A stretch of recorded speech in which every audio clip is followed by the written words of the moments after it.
Hello family அனைவருக்கும் வணக்கம். நான் தான் உங்கள் விக்னேஷ். நீங்கள் பார்த்துட்டு இருக்கிறது உங்கள் சேனலில் விக்னேஷ்.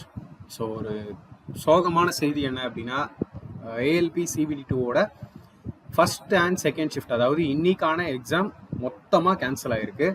ஸோ அதுக்கான அஃபிஷியல் நோட்டிஃபிகேஷன் தான் இது. ஸோ ஃபர்ஸ்ட் நோட்டிஃபிகேஷன் பார்த்துருவோம். Government of India, ministry of railways, railway recruitment boards Sen 01/2024 for recruitment of assistant loco pilot. Notice on rescheduling of CBD2 Shift 1 and Shift 2 on 19/3/2025.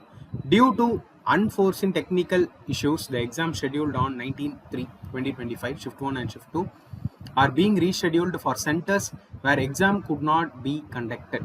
The rescheduled date for the examination will be notified shortly. Candidates are advised to regularly check official websites for further updates. So almost எல்லாருக்குமே CBD2 cancelled அப்படின்னு எனக்கு தெரிஞ்ச வரைக்கும் நம்ம students almost எந்தெந்த சென்டர்லாம் exam இருக்கோ cancel தான் சொல்லிட்டாங்க.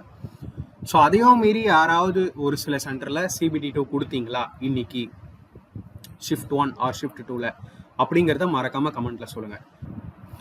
ஸோ இது வரைக்குமே நிறைய ஃபோட்டோஸ், நிறைய மெசேஜஸ் வந்துருந்தது. அதாவது ஸ்டூடெண்ட்ஸ் கிட்டேருந்து திருப்பதியில் கேன்சல், ஹைதராபாத்தில் கேன்சல், இந்த இடத்துல இந்த சென்டரில் கேன்சல், அந்த சென்டரில் கேன்சல் அப்படின்னு. ஸோ நீங்கள் எங்கள் சென்டரில் இருக்கீங்க அண்ட் எந்த இடத்துல எக்ஸாம் கேன்சல் ஆச்சு அப்படிங்கிறத மறக்காமல் கமெண்ட்டில் சொல்லுங்கள். ரொம்ப ரொம்ப ரொம்ப ஒஸ்ட்டான ஒரு பார்ட் இது. என்ன அப்படின்னா, இங்கே இருக்கிறவங்களுக்கு ஆல்ரெடி சென்டர் அவ்வளோ லாங்கில்,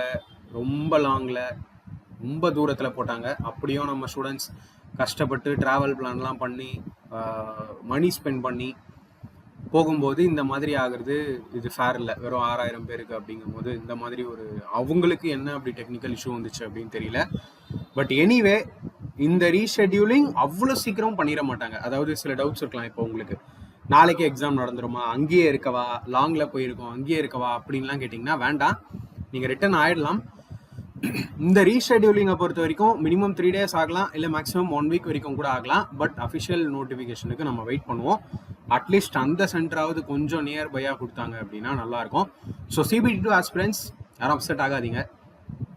ஸோ ஒரு ப்ரிப்பரேஷன் பண்ணிட்டு போயிட்டு இந்த மாதிரி எக்ஸாம்லாம் கேன்சல் ஆகுறதுங்கிறது கண்டிப்பாக ஏற்றுக்க முடியாத ஒரு விஷயம். பட் ஒரி பண்ணாதீங்க, கவலைப்படாதீங்க. சீக்கிரமாகவே எக்ஸாமை ப்ராப்பராக பண்ணிடுவாங்க அண்ட் சென்டர் கிட்ட இருக்கும் அப்படின்னு நம்பலாம். மற்ற விஷயங்கள் அந்த ரீஷெட்யூலிங் இல்லையா, அந்த டேட்டுங்கிறது வந்தால் தான் நமக்கு தெரியும். அதுக்கு நம்ம அஃபிஷியலான அப்டேட்டுக்கு வெயிட் பண்ணிட்டு தான் இருக்கணும். ஒன்ஸ் அப்டேட் வந்த உடனே நான் உங்களுக்கு சொல்கிறேன். அடுத்த வீடியோவில் பார்க்கலாம்.